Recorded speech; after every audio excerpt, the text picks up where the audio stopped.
শওকত মোল্লা মানে একটা ভোটের জন্য বাড়িতে চলে আসছে, এটাই ভাবতে হবে। শওকত মোল্লার জামানা শেষ, উনি মানে ভয় পাচ্ছে যে একটা কর্মী নিয়েছি মানে পুরো ফ্যামিলি চলে এসেছে। শওকত মোল্লা ভয় পাচ্ছে বলেই তো একটা মানে ভোটারের জন্য তার বাড়িতে চলে এসছে, এটা তো আগে ভেবে নিতে হবে, ভাবতে হবে তো। তা না হলে আরাবুল 20,000 লোক নিয়ে মানে আইএসএফে যোগদান করিয়েছে, কিন্তু আরাবুল বুক ফুলে ঘুরে বেড়াচ্ছে। তা আমরা একটা আশাবলী নিয়ে চিন্তা করি না, এরম আশাবল আমাদের প্রচুর আছে। এই আশাবলী আমরা টেনশন করে চিন্তা করি না, ওর স্বাধীনতা কাটতে পারি না, ওর যেটা ভালো লাগবে সেটা করবে।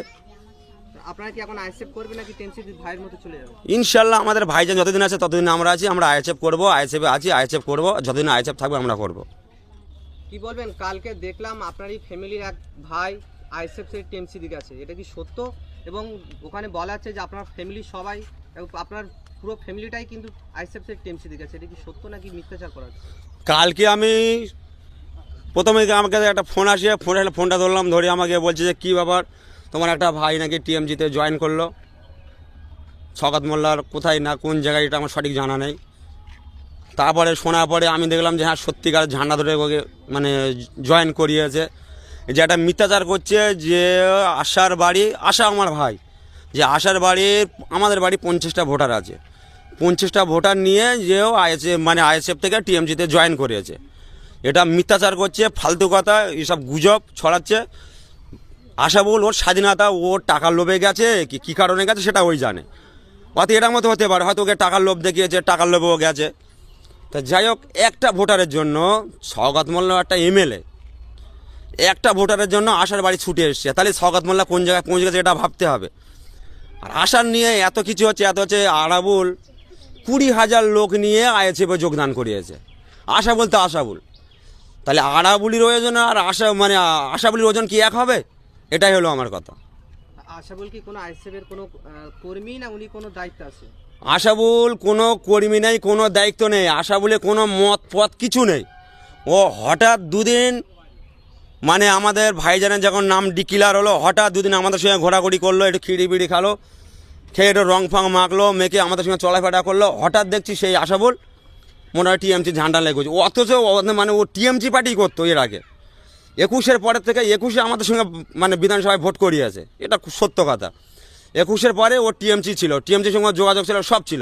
হঠাৎ ওকে ফ্ল্যাগ ধরিয়ে বলছে তো দেখো আমরা আইএসএফ থেকে আমরা টিএমসিতে জয়েন করেছি, এটা একদম মিথ্যাচার করছে। আর আমাদের বাড়ির 25টা ভোটার, 50-এর মধ্যে 49টা ভোটার এখন আছে, একটা ভোটার টিএমসির দিকে গেছে। মানে এই একটা ভোট যাওয়ার জন্য কি শওকত মোল্লা মানে এটা বোঝাতে চাইছে যে পুরো ফ্যামিলি আইএসএফ থেকে টিএমসিতে চলে এসেছে? হ্যাঁ, এটাই বলছে, এটাই মিথ্যাচার করছে যে পুরো ফ্যামিলিটাই মানে আমার দিকে এসছে, মানে টিএমসিতে এসছে, এটা সম্পূর্ণ মিথ্যাচার। তাহলে শওকত মোল্লা মানে একটা ভোটের জন্য বাড়িতে চলে আসছে, এটাই ভাবতে হবে। মানে শওকত মোল্লার জামানা শেষ, উনি মানে ভয় পাচ্ছে যে একটা কর্মী নিয়েছি মানে পুরো ফ্যামিলি চলে এসেছে। শওকত মোল্লা ভয় পাচ্ছে বলেই তো একটা মানে ভোটারের জন্য তার বাড়িতে চলে এসছে, এটা তো আগে ভেবে নিতে হবে, ভাবতে হবে তো। তা না হলে আরাবুল 20,000 লোক নিয়ে মানে আইএসএফে যোগদান করিয়েছে, কিন্তু আরাবুল বুক ফুলে ঘুরে বেড়াচ্ছে। তা আমরা একটা আশাবলী নিয়ে চিন্তা করি না, এরম আশাবল আমাদের প্রচুর আছে। এই আশাবলী আমরা টেনশন করে চিন্তা করি না, ওর স্বাধীনতা কাটতে পারি না, ওর যেটা ভালো লাগবে সেটা করবে। আপনারা কি এখন আইএসএফ করবে নাকি টেনসিটি ভাইয়ের মতো চলে যাবে? ইনশাল্লাহ আমাদের ভাইজান যতদিন আছে ততদিন আমরা আছি, আমরা আইএসএফ করবো, আইএসএফে আছি, আইএসএফ করবো, যতদিন আইএসএফ থাকবে আমরা করবো। কালকের রাত্রি আমাদের বাড়ি এসছে, শওকত মোল্লা আরও আবদার করেছে যে আমরা তোমাদের বাড়ি খাওয়া দাওয়া করবো। তো যদি একজন এমএলএ হোক চাই যেই হোক, যে কোনো একজন মানুষ যদি মেহমান হিসেবে কোনো খাওয়ার আবেদন করে তা সে আমরা তার জন্য দুঃখিত না। খাওয়া যথারীতি যতটা সম্মান করার করেছে ভাই, আর ভাই ওদেরকে খাওয়া দিয়েছে কম বেশি। তো বর্তমানে আমাদের বাড়ি কম বেশি 50টা ভোটার আছে। এই 50টা ভোটার ওরা বিভ্রান্ত ছড়াচ্ছে যে ওদের বাড়ির ভোটারগুলো সব আমাদের এই তৃণমূলেই জয়েন করেছে। না, এটা একদম কোনো মতেই সত্যি না। তবে কথা হলো আমরা নৌশাদ সিদ্দিকের মানে খুব মহব্বতের মানুষ, আমরা তাকে ভালোবাসি, শ্রদ্ধা করি, এবং যতদিন নৌশাদ সিদ্দিকী আইএসএফ বা ইন্ডিয়ান সেকুলার ফ্রন্ট থাকবে আমরা ততদিন অলট, একদম 100%। সুতরাং আমাদের সঙ্গে অনেক ভোটার আছে। এখানে কথা হলো একজন আশাবুল চলে গেছে বলে সাধারণ মানুষ যদি হোপলেস হয় তো ওরা মূর্খের স্বর্গে বাস করবে। কারণ শত শত হাজার হাজার লাখ লাখ মানুষ পরিবর্তন হয়ে ভাঙড়কে এই সওগাত মুক্ত করার জন্য শান্তি ভাঙড়ের মানুষের শান্তি ফেরানোর জন্য তারা সমস্ত সব একত্রিত হয়ে কাঁধে কাঁধ মিলিয়ে আইএসএফের নওশাদ সিদ্দিকীকে জেতাবে, এতে কোনো সন্দেহ নেই। আর 2 নম্বর কথা, 2006 সালে যখন আরাবুল টিএমসিতে ছিল তখন আরাবুলের হাতিয়ার ছিলাম আমরা, ওনার সৈনিক হিসেবে আমরা ব্যাপক লড়াই করেছি। রক্তক্ষয়ী সংঘাতের সামনে দাঁড়িয়ে আরাবুলকে জয়যুক্ত করে 2006 সালে নির্বাচিত করেছি। সেই আরাবুল সেইভাবে পাঠিয়ে দিয়েছিল, উনি নানান রকমভাবে বঞ্চিত, অপমানিত, লাঞ্ছিত হয়েছে দলের কাছে। বর্তমানে আরাবুল ওনার লোকজন ওনার সমস্ত শক্তি নিয়ে আইএসএফকে ভালোবেসে আইএসএফকে সমর্থন করে আইএসএফ এসেছে। তার জন্যই ভাঙড়ের মানুষ, ভাঙড়ের শুধু না ভাঙড় তথা ক্যানিংয়ের মানুষ আনন্দে মানে হয় উল্লাসী করছে যে আমরা আমাদের পুরনো লোককে ফিরে পেয়েছি। ভাইজান তো আছে, সুতরাং আরাবুল ভাই এসছে। অনেক আইএসএফের লোক লাখ লাখ, সে আর কী বলি, আমরা হাজারের কথা কি বলবো, লাখ লাখ মানুষ আইএসএফের মানে তারা খুব আনন্দিত। এখন বর্তমানে কথা হলো আমরা ঠিকই আছি, যদি কোনো জায়গার কোনো মানুষ ভুল বার্তা ছড়ালে তারা বিশ্বাস করে, এটা বিশ্বাস করার না, কারণ আমরা ঠিক ছিলাম, রয়েছি, থাকবো। আশা করি আরও আমরা বড় বড় মিটিংয়ে উঠে আরও বিস্তারিত মানুষের বোঝাবো। তবে এই সওগাত মোল্লা আমাদের বাড়ি আসছিল বলে হোপলেসের কোনো কারণ নেই, কারণ আমাদের নওশাদ সিদ্দিকী উনি একজন প্রার্থী হিসেবে যিনি তৃণমূল করে, তাঁরও বাড়ি যাওয়ার রাইট আছে। তাহলে এলে অযথা মানে গুজবে কান দেওয়ার কোনো কারণ নেই। আইএসএফ সুনিশ্চিত নওশাদ সিদ্দিকী এখানে লক্ষাধিক ভোটে জিতবে, এতে কোনো সন্দেহ নেই। নওশাদ সিদ্দিকী জিতবে বলে কি সওগাত মোল্লা আপনাদেরকে কেনার চেষ্টা করছে? 100% সওগাত মোল্লা। দেখুন, ওটা ওনার ব্যক্তিগত ব্যাপার, উনি কতটা হোপলেস, কতটা দুর্বল সেটা উনিই জানে। আমাদের ওনার ওই ব্যক্তিগত ব্যাপার নিয়ে আমাদের সমালোচনা করার আমরা পক্ষপাতিত না।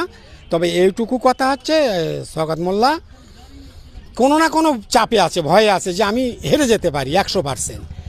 এবারে উনি ওনার যেটা করণীয় সেটা তো করেই যাবে, ওড়ালে আমরা অত ভাবিনি কো। আর নওশাদ সিদ্দিকী 100% লক্ষাধিক ভোটে জিতবে, শুধু নওশাদ সিদ্দিকী না ক্যানিংয়েও জিতে যাবে, এতে কোনো রকমের কোনো সন্দেহ নেই। তবে আমরা নওশাদ সিদ্দিকী বা আরাবুল ভাই, সুতরাং আমাদের হাইকমন আছে, তাদের কাছে অনুরোধ করব আপনাদের খালি সাধারণ মানুষ যেন সুস্থভাবে ভোট দিতে পারে এইটুকু অধিকার নিয়ে আসুক। মানুষ ভোট দিতে পারলে মানুষ যাকে ভালোবাসবে, এখানে হোটরামো করাটা কোনো জায়গা না, মানুষ যাকে ভালোবাসবে সে জয়যুক্ত হবে, এতে কোনো সন্দেহ নেই। কি বলবেন, আপনার বুথেরই এক আইএসএফ এর কর্মী, তিনি আইএসএফ থেকে টিএমসি দিয়েছেন, কি বলবেন এই বিষয়ে? 21শে বিধানসভায় আশাবুল মোল্লা বলে যে আমাদের গ্রামের একটা ছেলে 21শে বিধানসভায় ভোট করিয়েছে এবং 21শে বিধানসভায় আমাদের সঙ্গে ছিল। 21-এর পর থেকে কেস কাছারি খাওয়ার পরে ওই আশাবুল মোল্লা বলে যে ছেলেটা আজকে ঝান্ডা ধরিয়েছে সওগাত মোল্লা নিজে থেকে। 21-এর পর থেকে আমাদের মধ্যে আর আশাবুল মোল্লা আইএসএফে ছিল না। দীর্ঘ এই লং 5 বছর আশাবুল মোল্লা আমাদের সঙ্গে ছিল না। ও হঠাৎ করে এসে ওকে দিয়ে চক্রান্ত করিয়ে আমাদের পার্টিটাকে কালিমালিপ্ত করার জন্য, ঘোজের মাঠকে কালিমালিপ্ত করার জন্য, যাতে ঘোজের মাঠে যেভাবে হোক মানে আইএসএফকে হারানো যায় সেই চেষ্টা করে টাকা দিয়ে তার দিয়ে খিচড়ি করিয়ে খাইয়ে এইসব ধরনের কর্মকাণ্ড করিয়েছে। কিন্তু কথা হলো আশাবুল মোল্লা আমাদের মধ্যে বিগত দিনে ছিল না, এখনও নেই। তিনি যে আইএসএফে ছিল এরকমটা কোনো প্রমাণ নেই। হঠাৎ মিথ্যাচার করছে, কনফার্ম সওগাত মোল্লা মিথ্যাচার করছে। কারণ আশাবুল মোল্লাকে দিয়ে টাকা দিয়ে এই ধরনের কর্মকাণ্ড করিয়ে এই কালিমালিপ্ত করে আমাদের ঘোজের মাঠ তথা নারায়ণপুর অঞ্চলটাকে যাতে হারানো যায় সেই চক্রান্ত করে টাকা দিয়ে এই ধরনের পরিকল্পনা করেছে।